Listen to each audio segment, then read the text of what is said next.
공이 지금 단일화 과정 계속 진행되고 있습니다. 이런 가운데 국민의당 안철수 서울시장 예비 후보가 제3지대 단일화 과정에서 TV 토론에서 이 논란이 좀 불거지고 있어서 다뤄볼까 합니다. TV 토론에서 성소수자가 모이는 퀴어 축제를 거부할 권리가 있다. 이런 내용의 발언이 나왔고 이것 때문에 계속 관련 기사들이 나왔습니다. 오늘 아침에도 또 MBC에서 이 관련된 입장을 좀 밝히셨더라고요. 김성환의 뉴스소다에서 이 퀴어 축제 논란의 배경 짚어보고 또 많은 분들이 이게 도대체 어떤 의미가 있는 건지 왜 이렇게 시끄러운 건지 궁금하신 분들이 많이 계시더라고요. KBS 제1라디오 저녁을 책임지는 시사의 진행자 시사평론가 김성환 씨와 함께하겠습니다. 어서 오세요. 네, 안녕하세요. 그러니까 기사들 제목을 보니까 네. 때 아닌 퀴어 축제 논란 이렇게 아예 대놓고 썼더라고요. 글쎄요, 뭐 정치인들한테 퀴어 축제와 관련해서 또 특히 성소수자 인식과 관련한 질문들은 네. 뭐 이전에도 있어 왔었던 게 사실이고요. 예. 근데 이 안철수 예비 후보하고 금태섭 예비 후보의 토론에서 이 말이 나올 줄은 사실은 몰랐었거든요. 그랬죠. 왜냐하면 예. 토론의 주제도 문재인 정부 집권 4년 평가가 토론 주제였어요. 그러니까 주제와 관계 없는 내용들이 확 지금 불거진 거예요. 아무래도 금태섭 후보의 경우에 네. 지지율을 좀 올려야 되는 상황이고 음. 단일화를 또 해야 되는 상황이니까 뭔가 네. 공격을 하기 위해서 이런 좀 난처한 질문을 좀 던졌던 거 아닌가 싶은데요. 근데 그 반응이 사실은 더 큰 논란이 됐던 거죠. 딱 그 토론에서 어떤 질문과 어떤 대답이 있었던 거예요? 그러니까 퀴어 축제에 참여할 의향이 있느냐 이렇게 금태섭 후보가 질문을 했고요. 네. 안철수 후보가 성소수자 차별에 반대하는 것은 당연하다. 그러니까 성소수자를 차별하면 안 된다. 네, 예. 자기 인권뿐 아니라 타인의 인권도 소중하다 이런 말을 꺼냈고요. 예. 이어서 샌프란시스코 퀴어 축제 얘기를 합니다. 네. 이 도시의 중심에서 떨어진 남부의 카스트로 거리에서 열린다라는 점을 강조하면서 이렇게 말합니다. 예. 퀴어 축제를 광화문에서 하게 되면 부르는 분들도 계시지만 어린아이를 데리고 광화문을 찾는 분 등 그렇지 않은 분들도 계시다. 저는 그런 부분까지 존중되어야 한다고 본다. 예. 그러니까 일종의 이제 거부할 권리에 대해서 얘기를 한 겁니다. 그러니까 맥락상으로만 보면 서울시청 앞 광장에서 여는 건 문제가 있다. 네. 그러니까 이 샌프란시스코처럼 도심에서 멀리 좀 떨어진 곳에서 열면 어떻겠느냐. 안 볼 권리도 있으니 네. 뭐 이런 맥락으로 이해가 되는 거죠. 근데 이 발언이 나오자마자 계속해서 지금 논란이 되고 있다고요? 네, 우선 정치권과 시민사회부터 반응을 내놓기 시작했는데요. 네. 정의당 성소수자위원회가 이 성소수자를 동등한 시민으로 보지 않은 안철수 후보의 인권 감수성이 개탄스럽다 이런 논평을 냈고요. 한국 여성 정치 네트워크도 당신이 말한 새 정치가 혐오와 차별이었단 말이냐 네. 뭐 이렇게 대묻기도 했습니다. 그런가 하면 김종인 국민의힘 비상대책위원장은 성소수자 권리를 보장하는 것은 중요하다. 네. 라는 점은 강조했지만 그 뒤에 이제 붙인 말이 문제인데요. 네. 상당수가 퀴어 문화 축제에 거부 반응이 있다. 공개적인 장소, 소위 서울시청 앞 광장에서 그런 걸 해야 하느냐는 건 생각해 볼 필요가 있지 않느냐. 네. 이런 말을 했습니다.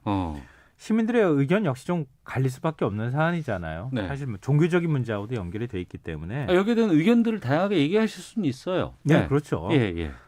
선정적인 퍼포먼스가 많은 퀴어 축제의 특성상 도심에서 떨어진 곳에서 열리는 게 맞지 않느냐 이런 의견도 있고요. 예.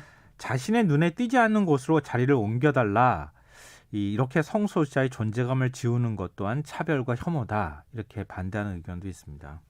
내가 안 보이는 곳에서 하는 건 괜찮아라고 얘기하는 것조차도 그러니까 나는 너희들이 인정하는데 보이지 않는 곳에서 해줘라고 얘기하는 것조차도 차별과 혐오일 수 있다. 네, 맞습니다. 그렇죠. 그러니까 한적한 곳에서 열리는 건 상관없어. 내 눈에 안 보이는 건 아무 문제 없어. 예, 라고 예. 하는 건데요. 이거는 이거는 아마 반박하시는 분들이 많이 있을 것 같아요. 예. 왜 제가 이렇게 말씀드리냐면요.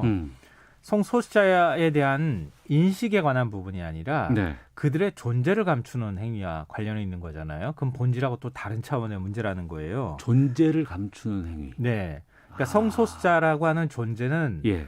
뭐 인류 역사와 함께 했다고 해도 과언이 아니잖아요. 뭐 예를 들면 우리 뭐 교과서나 책에도 많이 나오지만 그리스인들은 동성애를 이성애보다 더 고귀한 사랑으로 여기기도 했고요. 뭐 중세 시대 우리가 다 아는 예술가들이죠. 레오나르도 다빈치하고 미켈란젤로가 동성애자라는 사실은 뭐 이미 다 알려진 사실이고 예. 현대 컴퓨터 아버지라고 불리는 영국의 수학자 앨런 튜링 1952년 동성애 혐의로 유죄 판결을 받고 화학적 거세를 당하거든요. 네. 그 2년 뒤에 스스로 목숨을 끊기도 했었습니다. 어. 그러니까 성소수자라고 하는 존재를 우리가 지운다고 해서 지워지는 게 아니라는 거예요. 네. 그게 이제 첫 번째 이 얘기고요. 어. 두 번째 논점은 뭐냐면요. 그러면 그들이 드러내놓지 못하게 하는 문제와 관련이 있는 거예요. 그렇죠. 그러니까 서울 중심가에서 하지 않고 서울 외곽으로 가면 그럼 괜찮은 어. 거냐. 이런 거는 일종의 가시성이라고 하는 거와 관련이 돼 있는 건데요. 네. 그러니까 성소수자가 목소리를 내거나 자신의 존재를 드러내는 것을 보고 싶지 않은 권리. 아까 안철수 대표가 언급했던 것처럼 예, 예. 이제 그런 문제인데요. 그렇게 될 경우에 어떤 문제가 생기냐면은 존재 자체를 우리가 부정하려고 한다는 거죠. 그리고 성소수자가 끊임없이 뭔가 사회에 안 보이는 곳으로 숨게 돼요. 그렇죠. 그러면 성소수자가 안 보이잖아요. 그럼 우리 사회가 안 바뀌어요. 네. 제도가 안 바뀌고요. 예. 예를 들면은 조직 내 문화적인 측면이 굉장히 중요한데 성소수자를 배려하지 않는 방향으로 갈 것이고요. 학교라면 성 정체성이 혼란을 느끼는 학생들을 애써 문제가 있는 학생으로 취급하겠죠. 감추려고 들고 그걸 드러내지 말라 그러고 하지 말라고 하고 계속 또 그럴 거 아니에요. 예, 맞습니다. 어. 비정상적인 예, 소위 예. 그런 사람으로 취급하게 된다는 거죠. 어. 그리고 제도적인 측면에서 복지 분야 이런 데에서도 성소수자에 대한 배려가 사라지게 되는 거죠. 국가인권위원회가 성소수자 성인 948명을 설문조사한 적이 있어요. 네. 성소수자에 대한 인식이 대체로 우호적인 직장에서 근무하는 성소수자 가운데 한 56%가량은 네. 자신의 성 정체성을 동료 상사에게 공개한다고 응답했습니다. 아, 성소수자들에 대해서 괜찮아, 우린 같이 함께 할 수 네. 있어라는 곳에서는 오히려 더 얘기할 수 있는데. 그렇죠. 당당하게 얘기할 수 있고요. 예.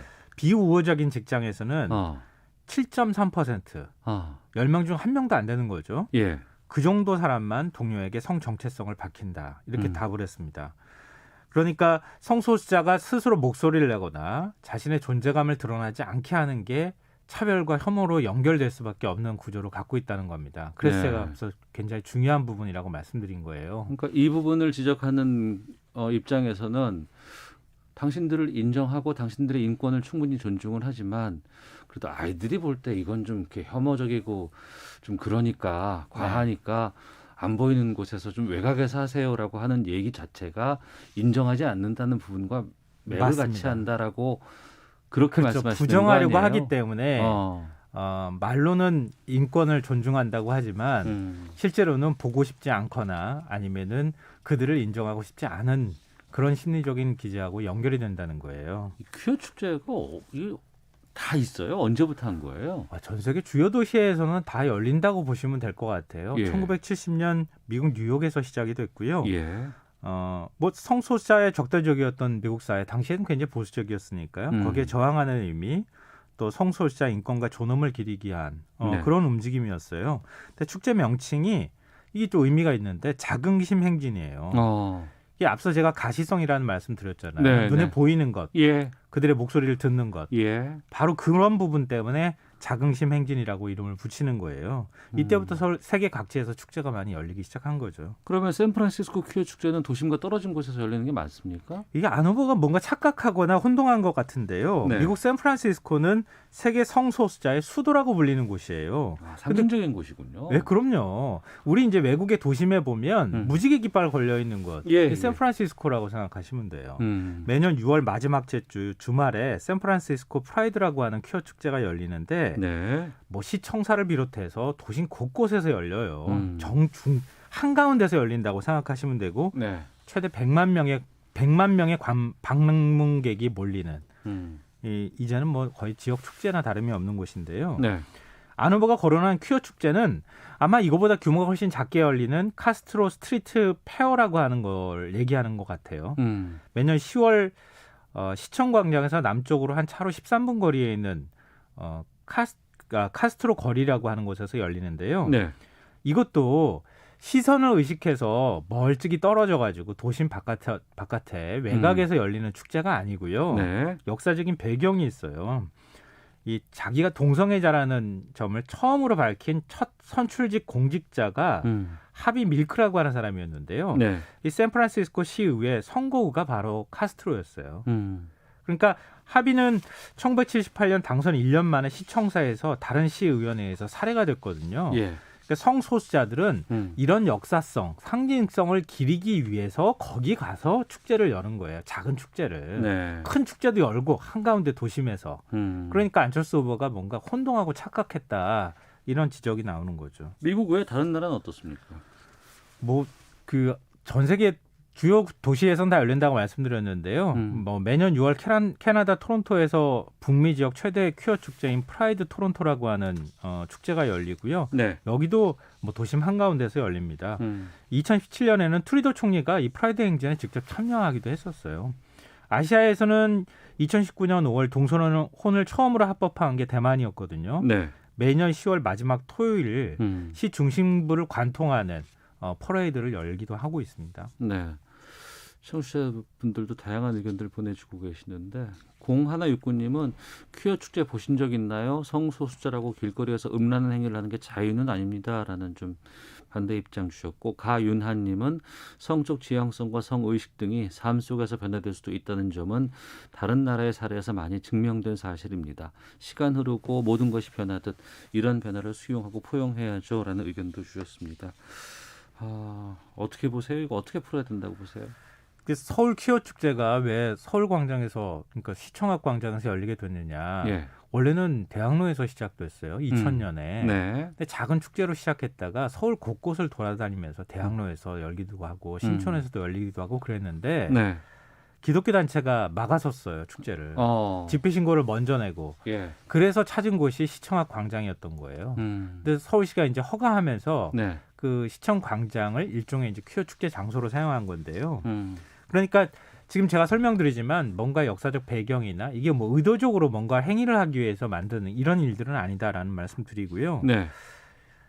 전 최근에 이제 보헤미안 랩소디 동성애 부분을 편집해서 한 방송사가 방송한 다음에 논란이 있지 않습니까? 근데 신문사 칼럼이나 이런 곳에 최근에 제일 많이 나왔던 게 영국의 드라마 이어즈 앤 이어즈라고 하는 걸 거예요. 네.